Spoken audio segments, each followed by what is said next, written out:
Ever since France's establishment of the Pacific Centre for Experimentation, a joint organisation between engineers from the Commission for Atomic Energy and the Army, the face of French Polynesia had changed dramatically.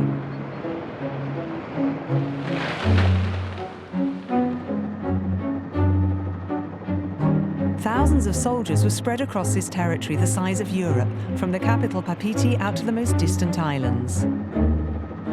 The French Navy supplied the greatest number of men, but its Army and Air Force also participated in the operations. In total, there were 13,000 people, both civilian and military, who were involved with the nuclear bomb experiments.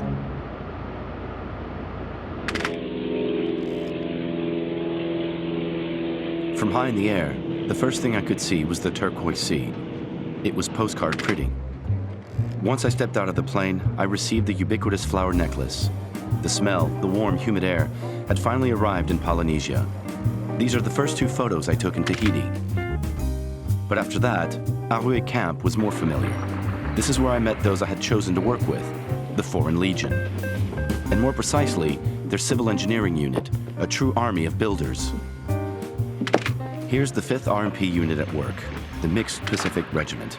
They'd been here since the beginning, working across the region, roads, airports, bridges, tracks. These were the sorts of construction sites that many of them had been working on. I was assistant lieutenant to the Technical Equipment Company, and I had 150 guys under my command. There were French, a few Vietnamese, and lots of Germans. They were brawny and tough. They didn't talk much, and often had a past they wanted to hide. Typical Legionnaires. Initially, I mostly did paperwork and administration. Our only military activity was a parade held on November 11th, 1968. And that wasn't all. I also learned that the government had decided to cancel the test planned for 1969 due to budget restrictions. I immediately requested a 1-year extension. I didn't want to have come all this way for nothing. I wanted to see the bomb explode.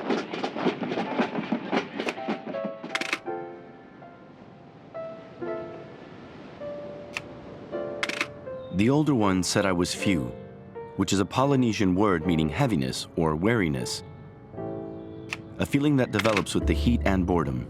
I replied by comparing it to spleen, but my illusion was not particularly successful. Captain Smith helped himself to another beer without saying a word. Obviously, he didn't read Baudelaire very often. I was no more successful when I tried to play a jazz album on the Tepaz record player. Duke, Miles, Sydney. They weren't really his thing either. I was introduced to poetry and music thanks to my Uncle Charles. Charles Dullin, ex-theater star, my godfather. A military father and an actor godfather. That might have been why my colleagues found me a bit strange. I was 8 when my uncle died. But I remember that he gave me my first camera.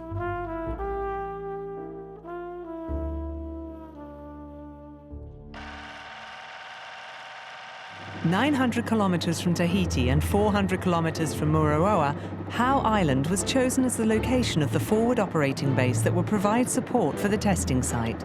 Huge projects have been carried out on this thin strip of land lined with coconut trees. 2 harbors and a runway had already been built along with housing for 3,000 people.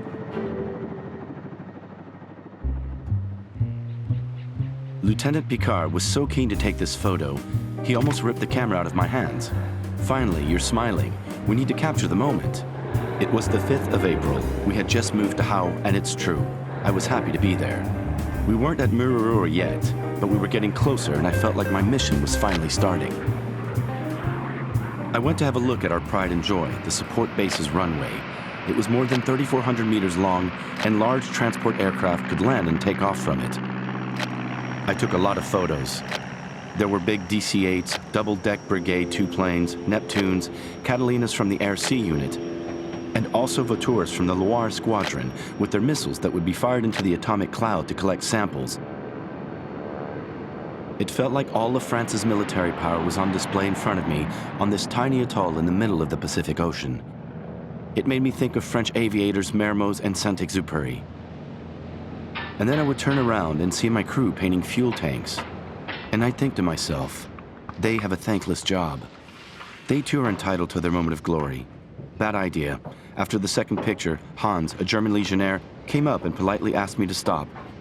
True to their legend, Legionnaires prefer to remain anonymous. The sound of applause made me turn around. On the tarmac, a few conscripted soldiers were returning to mainland France. When you arrived, you received flowers, and when you left, it was a shell necklace. But for me, this was just the beginning.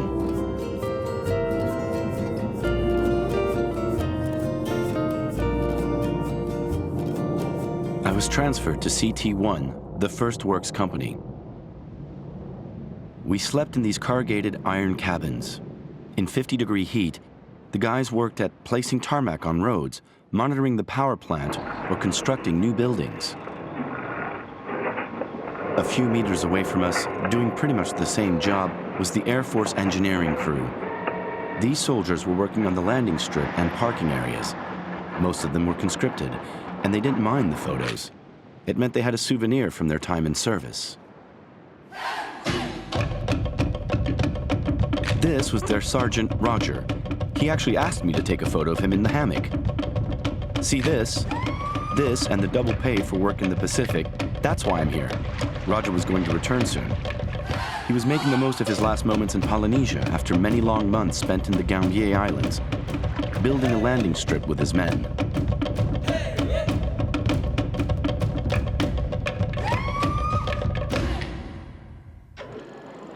On the 27th of April 1969, a majority of French voted no in de Gaulle's regionalization referendum. Conceding defeat, the general resigned.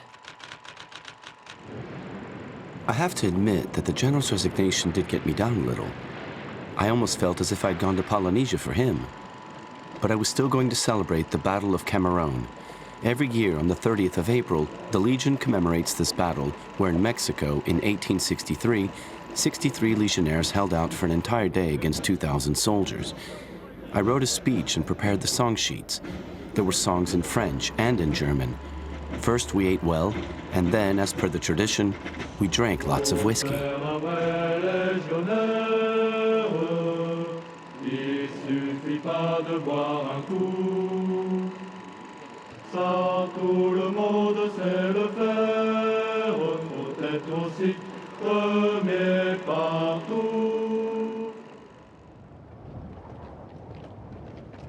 The next day, there was a real commotion. The whole company was summoned. The party the night before had turned nasty. One of my men, a German, had wanted to stab someone who had asked whether his tattoos were Nazi symbols. As a punishment, he was assigned to the Mangariva weather station for a month, on his own. I used a black and white film to record the tense moment.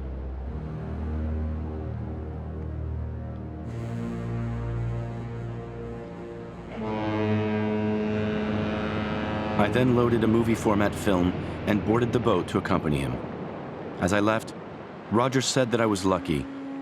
Mangariva is just next to Totogeji, where he had been posted for a year. Some of his favorite memories were from that spot.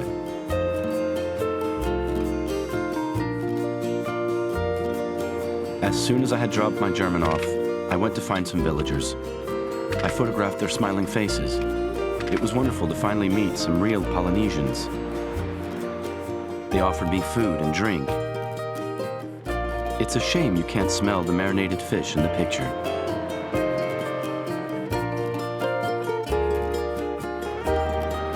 I left the island with Roger's last words running through my mind. The only problem with the Gambier Islands is that apparently they are right in the path of the radioactive cloud. I wasn't sure if he was joking or not. In June 1969, Le Redoutable, France's first nuclear-powered submarine, completed its first dive. At around the same time, nuclear power stations were beginning to start up in France. First of all, Chinon, and then Saint-Laurent-des-Eaux began operation. Increasingly, whether for the military or for civilian energy production, France was choosing nuclear power as a tool to guarantee national independence.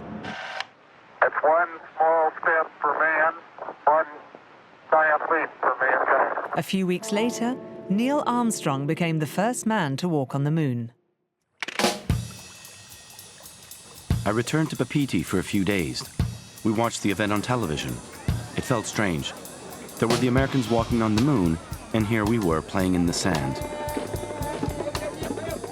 It was summer, which was usually the time the test took place. We should have been testing the bombs, but instead we were watching canoeing competitions.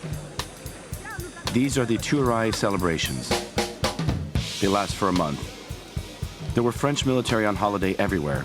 I watched races, competitions for splitting open coconuts. Without much enthusiasm, I photographed a javelin competition. The throwers had to hit a coconut at the top of a 9-meter-high pole. I admit they were talented, but that's not why I was there.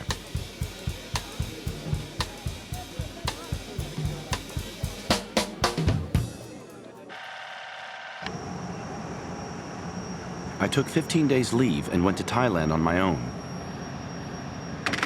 I took a photo as the air hostess said we were flying above Saigon.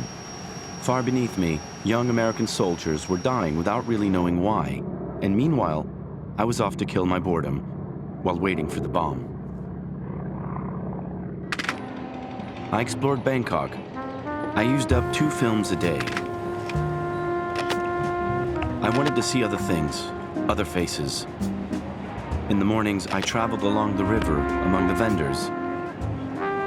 In the evenings, I watched boxing matches surrounded by an overexcited crowd.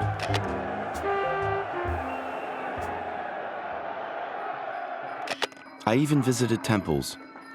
Here in Wat Arun, I asked a young monk to take a photo of me. There were flowers, the smell of incense, a sense of calm. Among all these statues of Buddha, I forgot Mururoa, nuclear weapons, France, the army. And then I went and visited Pat Pong. This was where Americans returning from Vietnam went for what they called rest and recreation. Prostitution, basically. Everywhere you looked, there were smiling young girls hanging off the arms of tall GIs. It wasn't my style. I went back to the hotel on my own. Once back in Papeete, I wanted to go and see all those places the local soldiers had talked about.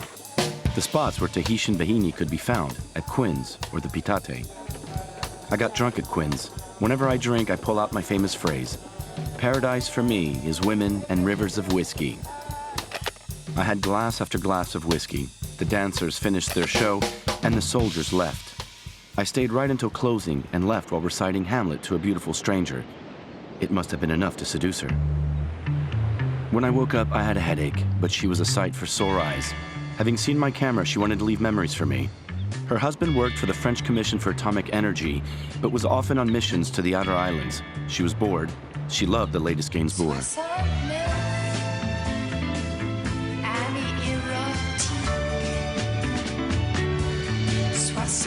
I returned to camp accompanied by the smell of Manoi, ready for a fresh start.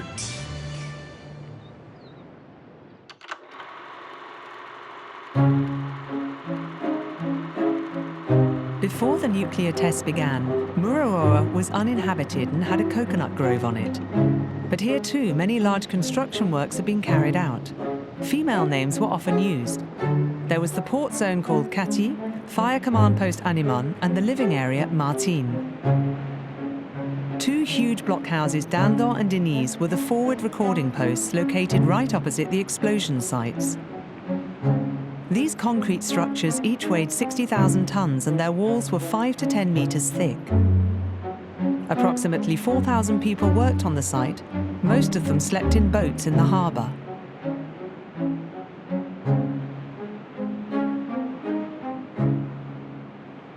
February 1970, I flew over Mururoa.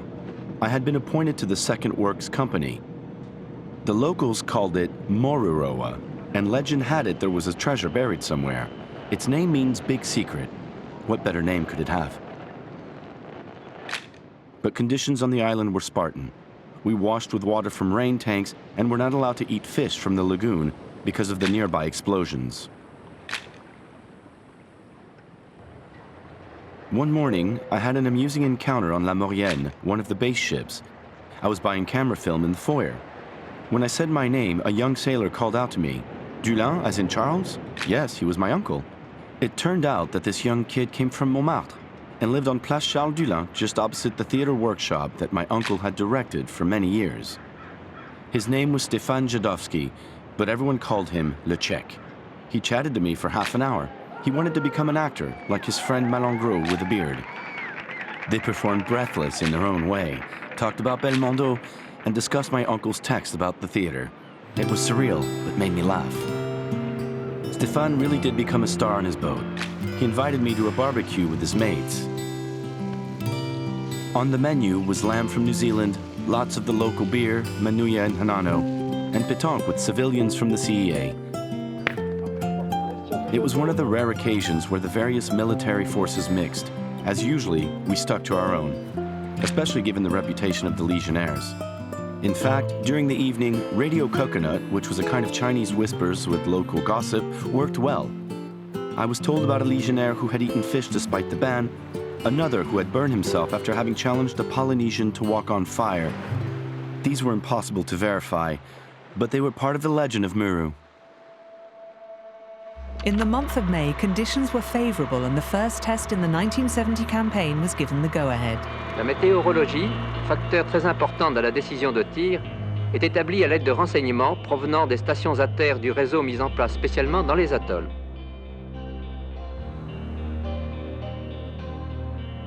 À J-3, le ballon qui supportera l'engin est gonflé.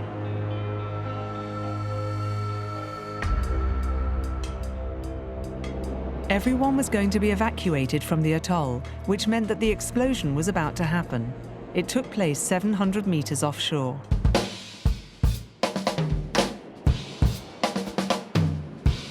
May 15, 1970. I boarded La Maurienne with Stéphane and his friends. I paused a moment to photograph the enormous moving operation. As the boats left the atoll, they took with them cars, trucks, and all the administrative documents. We retreated to approximately 50 kilometers from the zero point, the place where the bomb would explode. I'd been waiting for this moment for a year and a half. I felt nervous. My apprentice actor friends much less so. They made the most of the swell to play around. But it was a serious moment for me. The time for play acting was over. I was once again a military man in the service of my country. When we arrived at the site, we had to wait. Our instructions were not to look at the initial ball of fire and to turn around only after 6 seconds, wearing sunglasses.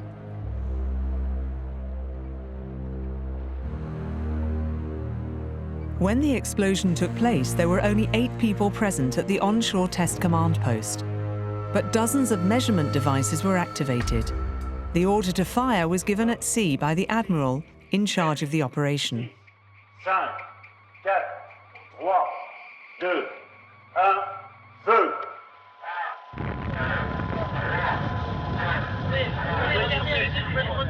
First, there was silence. Then a counting off of the seconds. And as instructed, we all turned around.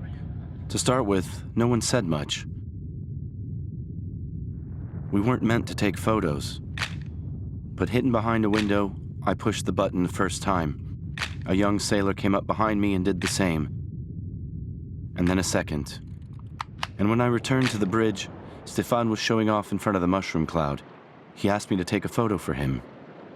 Behind him, the cloud remained visible for a long time. But apparently at that distance, there was no more radioactivity in the air than there was in my quartz watch. I savored the moment. There were only 5 countries in the world that had mastered the atomic bomb, and my country was one of them. The symbol of this power was before my very eyes. And I hardly dare say it, but it was beautiful.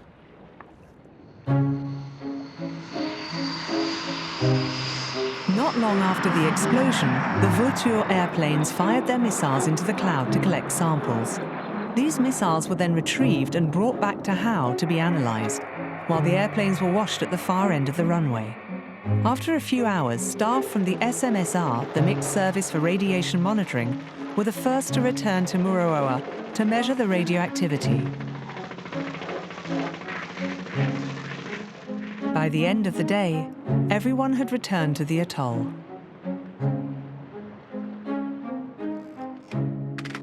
For the next explosion, I wore protective clothing and was able to fly over the irradiated zone. There were hundreds of dead fish, and there was still a burning smell in the air. But according to our meters, a few hours after the bomb, the radioactivity had indeed decreased.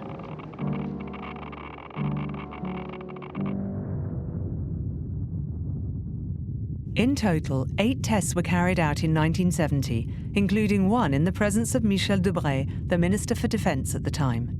The campaign was a success. After each explosion, the road was clean and painted. We were allowed to go onto the road, but not beyond the barbed wire. Otherwise, we would be sprung, as Stéphane used to say. I started to think about it more.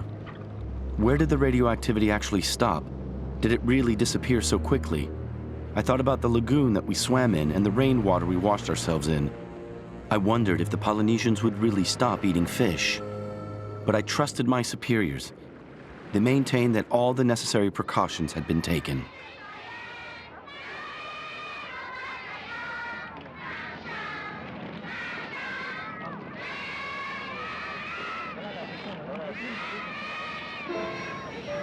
When I took off on the return flight to France, I noticed that there were no longer many coconut trees on the atoll.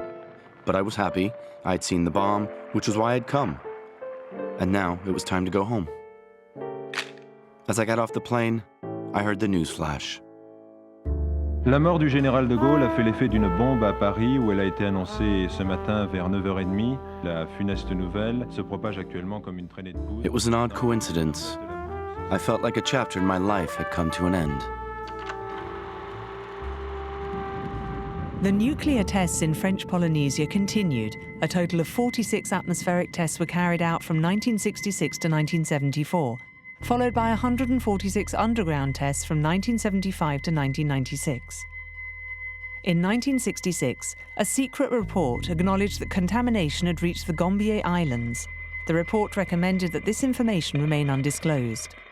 Roger, François's friend who had spent several years there, later underwent an operation for thyroid disease, and Stéphane, the budding actor, contracted bladder cancer. In both cases, no link was officially made with the nuclear test.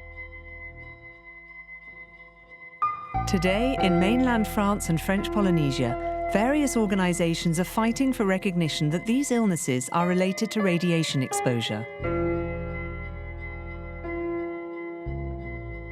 After his return from Polynesia, François Dullin left the Legion and began a career in the Secret Service in the Middle East. He did not marry and he did not have children. He died in 2015 of diabetes-related complications. At his house, his nephews and nieces found thousands of jazz records, souvenirs from his uncle Charles, and Aloha shirts from Tahiti.